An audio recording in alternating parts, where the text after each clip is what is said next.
আসসালামু আলাইকুম। বেশ সাহেব কেমন আছেন? ভালো আছেন না? আপনার নামটা পরিচয় বলেন তো। আব্দুল সত্তার, পিতা দানিসুদ্দিন মন্ডল, গ্রাম গুজাবাল্লা, ডাকঘর গুজিয়া, থানা শিবগঞ্জ। আচ্ছা, এই স্কুলের সাথে কি কি সম্পর্ক আপনার সেটা বলেন। এই স্কুলের সাথে আমার নিগুড় সম্পর্ক। আমরা যখন লেখাপড়া করছি তখন আমরা বেড়াটাটির করে আমরা লেখাপড়া করছি এবং আমরা খুব কড়াকড়িভাবে লেখাপড়া করছি।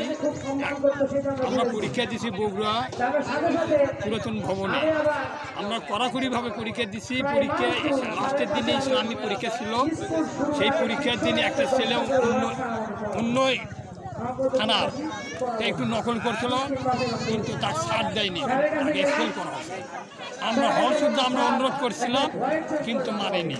মানে এত কঠোর ছিল তখন? কঠোর ছিল, এমনকি ছেলেটার ওই পায়ে পড়ছিল, যেরকম বল শট মারে ওর বল শট মারতে। এটা কত সালের কথা? 68-এ। 68, 1968 ব্যাচ এসএসসি আপনার। লাস্ট পরীক্ষার দিনে এই ঘটনা ঘটে। জি, সিটি শুনলাম আমাদের ভাইজান হচ্ছে বে সাহেব হচ্ছে মোস্ট সিনিয়র ছাত্র বুঝে উচ্চ বিদ্যালয়ের। এনার উপরে কোনো সিনিয়র ছাত্র আজকে আমরা এই পর্যন্ত পাইনি। 1968 সাল 68 এনার উপরে সিনিয়র কোনো স্টুডেন্ট আমরা এখানে পাইনি। তো ওনার জন্য শুভকামনা এবং দোয়া। শরীর স্বাস্থ্য কি আপনার ভালো আছে তাই না? কোনো অসুখ বিসুখ ডায়াবেটিস কিছু নাই? আলহামদুলিল্লাহ, আল্লাহ পাক ভালো রাখছে। আমি সব খাই, সব অসুবিধা নেই আমার, কোনো অসুবিধা নেই। আল্লাহ পাক আপনার নেক হায়াত দান করুক।